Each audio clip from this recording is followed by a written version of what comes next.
Breaking news చూస్తున్నాము. నంద్యాలకు చెందిన టీడీపీ ఎంపీ బైరెడ్డి శబరి మరోసారి వివాదంలో నిలిచారు. ఏపీ సీఎంఓకు చెందిన ఓ సీనియర్ అధికారితో ఆమె దురుసుగా ప్రవర్తించినట్లు ఆరోపణలు వ్యక్తమవుతున్నాయి. గత శుక్రవారం ఏపీ సీఎం చంద్రబాబు ఢిల్లీలో పర్యటించారు. నూతన ఉపరాష్ట్రపతి సిపి రాధాకృష్ణన్ ప్రమాణ స్వీకారంలో పాల్గొనేందుకు వెళ్లిన ఆయనను కలిసేందుకు ఎంపీ శబరి ప్రయత్నించారు. ఢిల్లీ జన్పథ్లోని ఆయన నివాసంలో రూమ్ ఎదుట నంద్యాల ఎంపీ నిలబడి ఉన్నారు. కాసేపటికే ఆమెను గమనించిన సీఎంఓ అధికారి సీనియర్ ఐఏఎస్ కార్తికేయ మిశ్రా అక్కడికి వచ్చారు. సీఎంను ఇప్పుడు కలవడం కుదరదని ఎంపీ శబరికి ఆయన సూచించారు.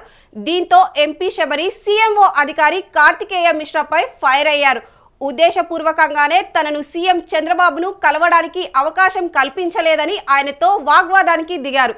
అధికారులు ప్రజాప్రతినిధులతో మర్యాదగా వ్యవహరించాలని హితవు పలికారు. తాము ప్రజల గురించి గెలిచి వచ్చామని జాగ్రత్తగా ఉండాలని ఎంపీ శబరి హెచ్చరించారు. సీనియర్ ఐఏఎస్ అధికారి పట్ల నంద్యాల ఎంపీ వాగ్వాదానికి దిగడంతో అక్కడున్న వారంతా ఒక్కసారిగా అవాక్కయ్యారు. మరోవైపు ఎంపీ శబరి వాగ్వాదానికి దిగడంతో సీఎంఓ అధికారి కార్తికేయ మిశ్రా కూడా స్పందించారు. తన 15 ఏళ్ల సర్వీస్లో ఇలా ఎవరు తనతో వ్యవహరించలేదని వాపోయారు. తాను ప్రజాప్రతినిధులతో ఎలా వ్యవహరించానో గతంలోకి వెళ్లి తెలుసుకోవాలని సూచించారు.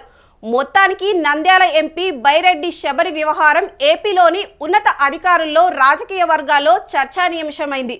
ఇటీవల కాలంలో బ్యూరోక్రాట్స్ పై రాజకీయ నేతలపై పెత్తనం పెరిగిపోతుందన్న భావన అధికారుల్లో వ్యక్తమవుతుంది.